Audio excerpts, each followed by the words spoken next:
या कार्यक्रमाअंतर्गत आपण दर शनिवारी विविध पारंपरिक जत्रांची सफर करतो। प्रत्येक जत्रेच्या पद्धती आणि परंपरा अत्यंत वैविध्यपूर्ण आणि डोळे दिपवणाऱ्या असतात हे आपल्याला माहिती आहे। आज आपण ज्या जत्रेला जाणार आहोत ती जत्रा नक्कीच एक अविस्मरणीय आणि थरारक अनुभव देणारी आहे। आज आपण जाणार आहोत छत्रपतींचा वारसा सांगणाऱ्या साताऱ्या जवळच्या शिखर शिंगणापूरच्या जत्रेला। चला आपणही जाऊया शिखर शिंगणापूरच्या महादेवाच्या उत्सवात सहभागी होऊया।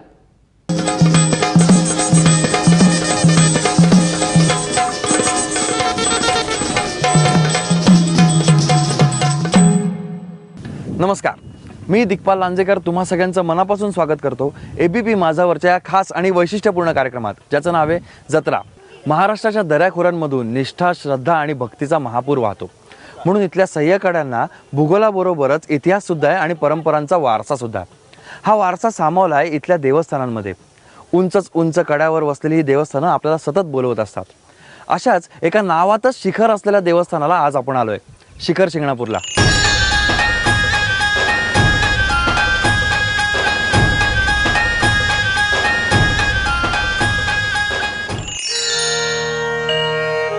सातारा जिल्ह्यातल्या माण गावात सह्याद्रीच्या डोंगर रांगांमध्ये शिखर शिंगणापूरच्या या मोठ्या महादेवाचं मंदिर आहे। पुण्यातून सासवड, जेजुरी, नीरा मार्गे फलटणवरून आपल्याला शिखर शिंगणापूरला जाता येतं।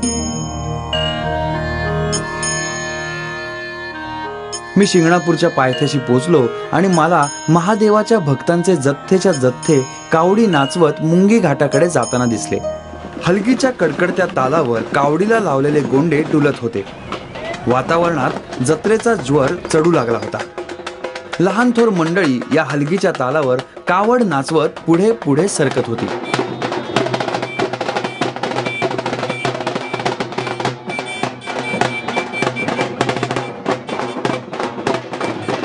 ही कावड म्हणजे लाकडी वासे खुबीने रचून त्याला तयार केलेल्या विशिष्ट खुबणीत अडकवून बांधलेले हंडे। या हंड्यांची उंची 2 फूट ते 4 फुटापर्यंत असते। ही वैशिष्ट्यपूर्ण कावड आपल्याला बहुतेक या शिंगणापूरच्या जत्रेतच बघायला मिळते। मुंगी घाटाच्या अलीकडूनच खूप लांबूनच सह्याद्रीची एक डोंगर रांग दिसते आणि त्यात शिखर शिंगणापूरच्या मंदिराचा कळस अगदी उठून दिसतो।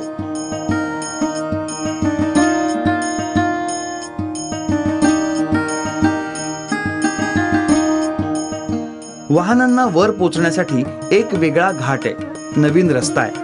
त्या घाटानं मी वर निघालो। त्या रस्त्यावरही वाहनांची बऱ्यापैकी गर्दी होती। जसा मी वर चढलो तसे पायी चालणारे भाविक मला दिसायला लागले।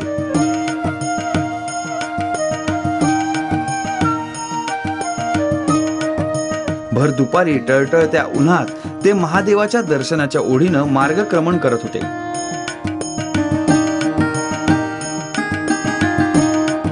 त्यांची ती श्रद्धाळू वाटचाल पाहत मी पुढे सरकलो आणि माझं मंदिराच्या मुख्य कमानीनं स्वागत केलं। त्यातून आत शिरताच मला बहरलेली जत्रा दिसली आणि मी सुद्धा सहजच त्या जत्रेचा एक भाग झालो। जत्रेतली गर्दी पार करत मी पोचलो पुरातन महादेव मंदिरामध्ये आणि मला दिसला शिखर शिंगणापूरच्या महादेव मंदिराचा भव्य आणि रेखीव कळस।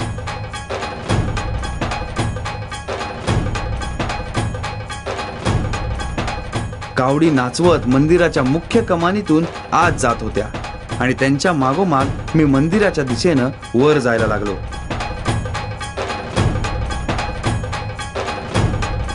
कावडी पेलून महादेवाचं दर्शन घेऊन परत येणारे भाविक मला आता दिसत होते। भर उन्हात या वजनदार कावडी वर चढवून त्यांची अंग घामानं चिंब भिजली होती।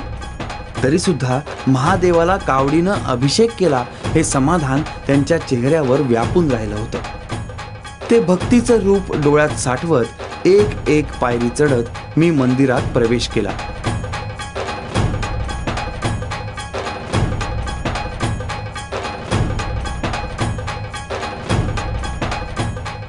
मंदिरात प्रवेश करतानाच भव्य दीपमाळ आपलं स्वागत करते। मंदिर आणि या 2 भव्य दीपमाळा एकत्र पाहिल्या की जणू शिवलिंगाभोवती असलेल्या समयांचा भास होतो। या दीपमाळा छत्रपती शिवाजी महाराजांनी बांधल्यात।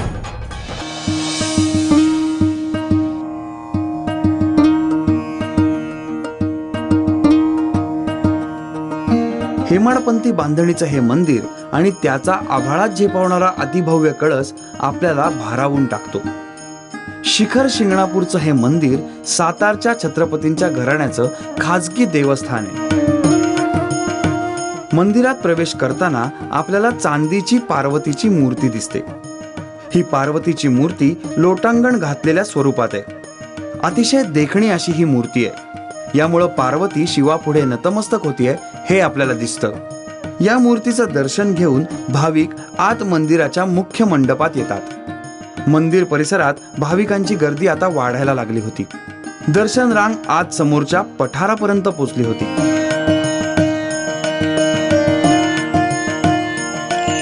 मुख्य मंदिराच्या मंडपात पोहोचल्यानंतर आपल्याला हे 5 नंदी दिसतात. याला नवसाचे पंचनंदी असं म्हटलं जातं. यांचं दर्शन घेऊन मी आता मुख्य गाभारात दर्शनाला जातो. मुख्य मंदिराच्या मंडपात पंचनंदी आपलं स्वागत करतात. पूर्वी इथं एकच नंदी होता, पण नंतर कुणा एका भक्तानं आपला नवस फेडण्यासाठी 4 नंदी अर्पण केले. या नंदींचं दर्शन घेऊन मी मुख्य गाभाऱ्यात प्रवेश केला. दगडी बांधकामामुळं गाभारात थंड होता. त्या प्रसन्न वातावरणात मी समोरच्या प्राचीन शिवलिंगापुढे नतमस्तक झालो. या शिवलिंगावर 2 शाळीग्राम आहेत.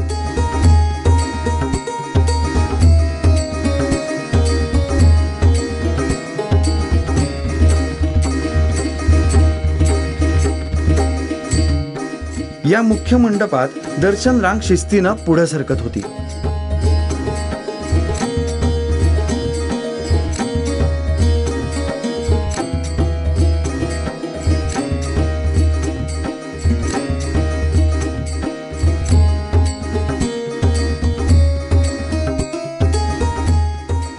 या मंडपात आपल्याला नवसाचे फिरते खांब बघायला मिळतात. हे फिरवून महादेवाला नवस बोलला जातो. या मंदिरामध्ये आपल्याला पुरातन मूर्तिकलेचे अनेक नमुने बघायला मिळतात. जसं की या मूर्तीमध्ये आपल्याला एक तोंड विशिष्ट प्रकारे कोरलेलं आढळतं. याची 2 धड आहेत, पण तोंड एकच आहे. एक धड झाकलं की आपल्याला नंदी दिसतो आणि एक धड झाकलं की आपल्याला हत्ती दिसतो. असे अनेक नमुने आपल्याला या मंदिरात बघायला मिळतात. या खांबांप्रमाणे अनेक शिल्प चमत्कृती आपल्याला या मंदिरात बघायला मिळतात. हे मंदिर प्राचीन पुरातन शिल्पकलेचं जणू एक आगळं वेगळं प्रदर्शनच आहे.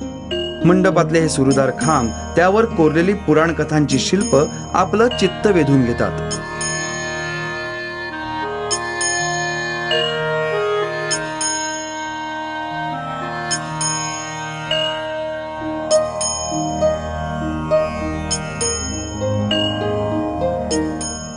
या मंदिराबाबत अनेक आख्यायिका ऐकायला मिळतात. सोरटीच्या सोमनाथ मंदिरावर गजनीच्या महम्मदानं असंख्य वेळा स्वारी केली.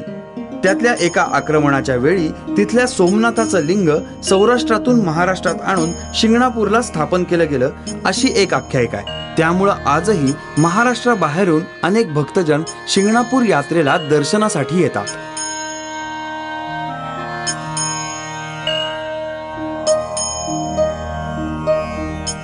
हे मंदिर यादव काळामध्ये बांधलं गेलं. या परिसराला पूर्वी शृंगारपूर असं म्हटलं जात असे.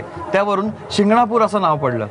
यादवकालीन हे मंदिर हेमाडपंथी बांधणीची साक्ष देते. शिंगणापूरचं हे मंदिर 2 भागात विभागलं गेलंय.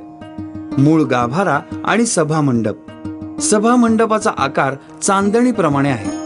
मंडपाला भिंतींचा आधार नाही. तो 12 भक्कम खांबावर बांधला गेलाय.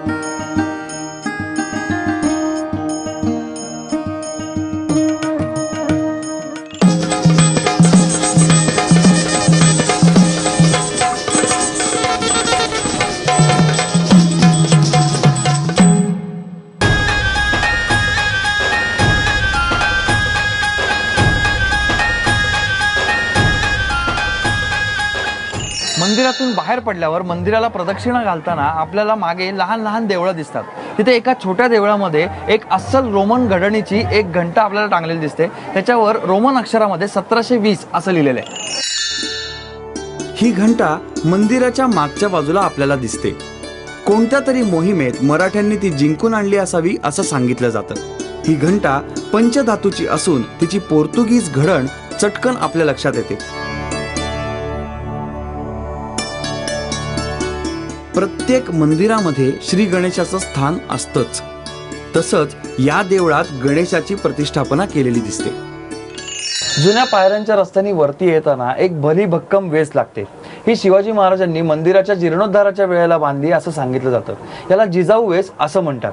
या जिजाऊ वेसेमधून थोडंसं वरती आल्यानंतर एक तसाच भला भक्कम आणि सुंदर दरवाजा लागतो. याला शेंडगे दरवाजा असं म्हणतात.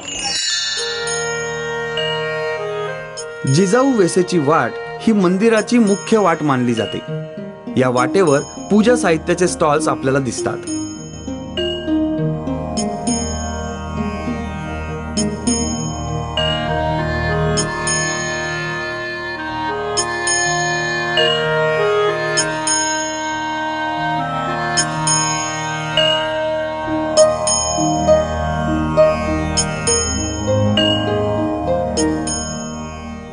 या वाटेवरच श्रीराम मंदिर पाहायला मिळतं.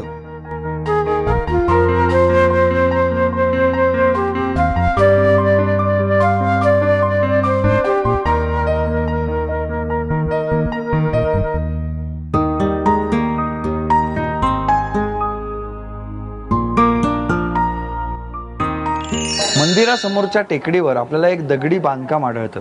इथे 3 स्मारकं एका ओळीत असलेली आपल्याला दिसतात. भोसले घराण्याचे पराक्रमी वीर शिवाजी महाराज, शहाजी महाराज आणि संभाजी महाराज यांची ही 3 स्मारकं आहेत. मंदिराला 4 दरवाजे आहेत. यातल्या पश्चिम दरवाजातून पठारावर बाहेर पडल्यावर शिवाजी महाराजांच्या स्मारकाकडे जाता येतं.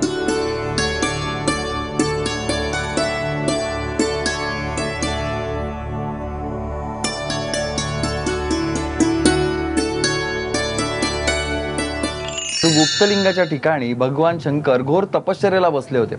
पार्वती माता तिथे भिल्लिणीच्या रूपात आली. तांडव नृत्य करून तिने ती तपश्चर्या भंग केली. पार्वती मातेला कळेना की आता काय करावं. भगवान शंकर चिडले आणि त्यांनी एका शेळेवरती आपली जटा आपटली. तिथून पाण्याचा प्रवाह सुरू झाला. आज सुद्धा गोमुखातून गुप्तलिंगावर पाण्याचा अविरत प्रवाह चालू आहे. पार्वती मातेच्या याचनेने भगवान शंकर शांत झाले. मग गुप्तलिंगाच्या ठिकाणी त्यांचं मिलन झालं. चैत्र शुद्ध अष्टमीला दरवर्षी आज सुद्धा भगवान शंकर आणि पार्वती माता यांचा विवाह सोहळा तिथं संपन्न होतो. शिखर शिंगणापूर पासून 10 मिनिटांच्या अंतरावर गुप्तलिंग हे देवस्थान आहे. गुप्तलिंगावर आजही 2 कुंड प्रवाहित आहेत. एक जटाकुंड, ज्या ठिकाणी शंभू महादेवांनी आपल्या जटा आपटल्या होत्या आणि गंगा प्रकट केली होती, आणि दुसरं भागीरथी कुंड, जे पार्वती मातेचं कुंड म्हणून ओळखलं जातं. गुप्तलिंगाच्या या मंदिरापर्यंत पोहोचण्यासाठी प्रशस्त पायऱ्यांची वाट आहे.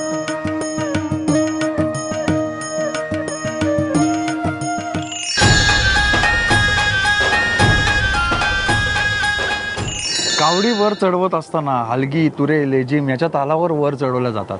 कावड वरती चढवत असताना पुढे 3 आणि मागे 3 असे कावडे मिळून ही शिखर शिंगणापूरची वाट पूर्ण करतात.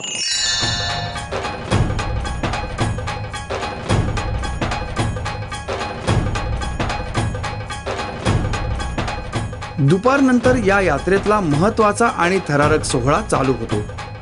मुंगी घाटातून मानाच्या कावडी वर चढवण्याचा. हा मुंगी घाट म्हणजे जवळजवळ 90 अंश कोनातला अवघड कडा आहे. या कड्यावरून वजनदार अवजड कावडी वर चढवल्या जातात. या कड्याच्या पायथ्याशी मानकऱ्यांची आणि भाविकांची गर्दी दिसायला लागते. उत्कंठेनं अनेक भाविक अवघड कड्यांवरून हा सोहळा बघायला जमतात. पहिल्या काही कावडी या दोरखंडाच्या साहाय्यानं वर घेतल्या जातात. पहिल्यांदा बघितल्यावर आपल्याला त्याचा सरावही होतो, पण मग प्रेक्षकांची उत्कंठा कड्या कपाऱ्यांच्या भीतीवर मात करायला लागते आणि मग मानाच्या कावडी मुंगी घाटाच्या पायथ्याशी पोचतात.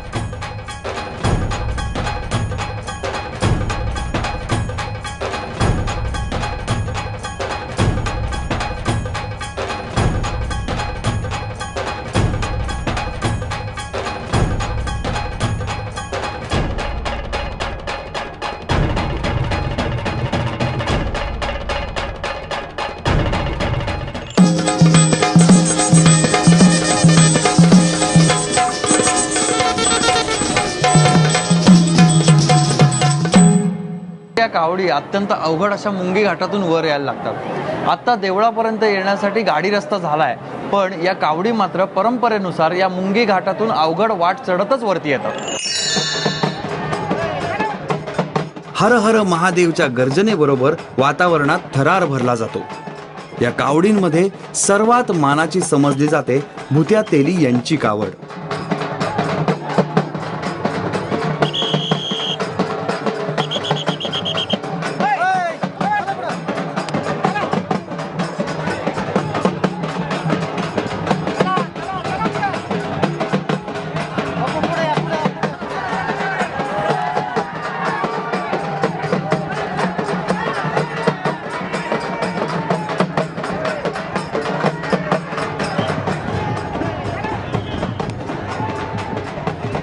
ती कावड वर चढताना बघणं म्हणजे नयनरम्य सोहळा असतो.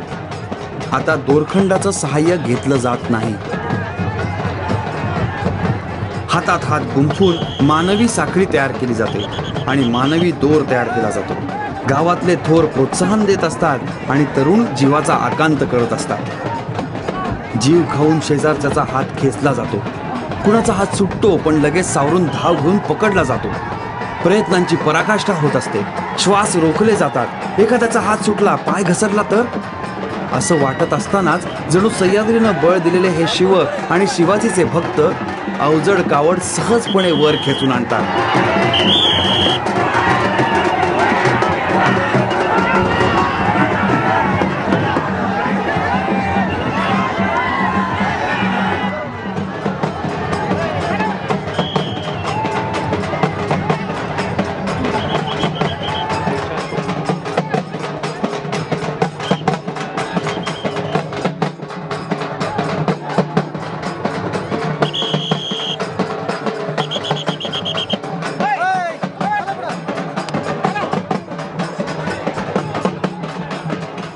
आणि मग आनंदाला उधाण येतं.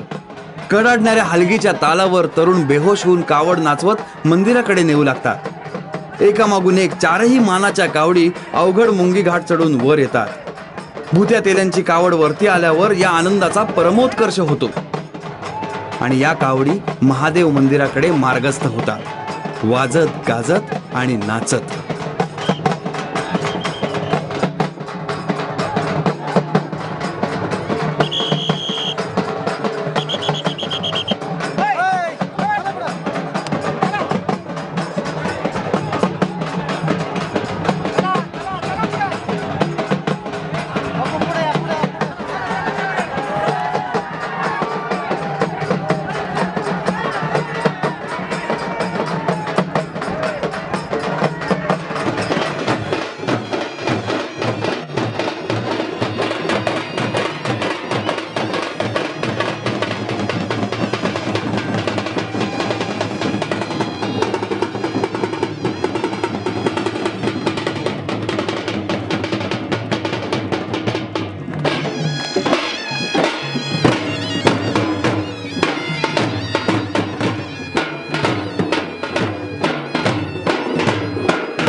भुतोजी तेली यांची मानाची कावड सासवड गावातून येते.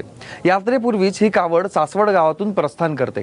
देवाचं दर्शन छान निसंकोचपणे घेता यावं म्हणून भुतोजी तेली त्यांच्या घरादाराला पूर्वी आग लावून टाकत असत. इकडे आल्यानंतर यात्रेच्या नंतर ते पुन्हा जेव्हा घरी जात त्यावेळी ते घरदार व्यवस्थित सुखरूप असे. याला भगवान शंकरांचीच लीला म्हटलं जातं.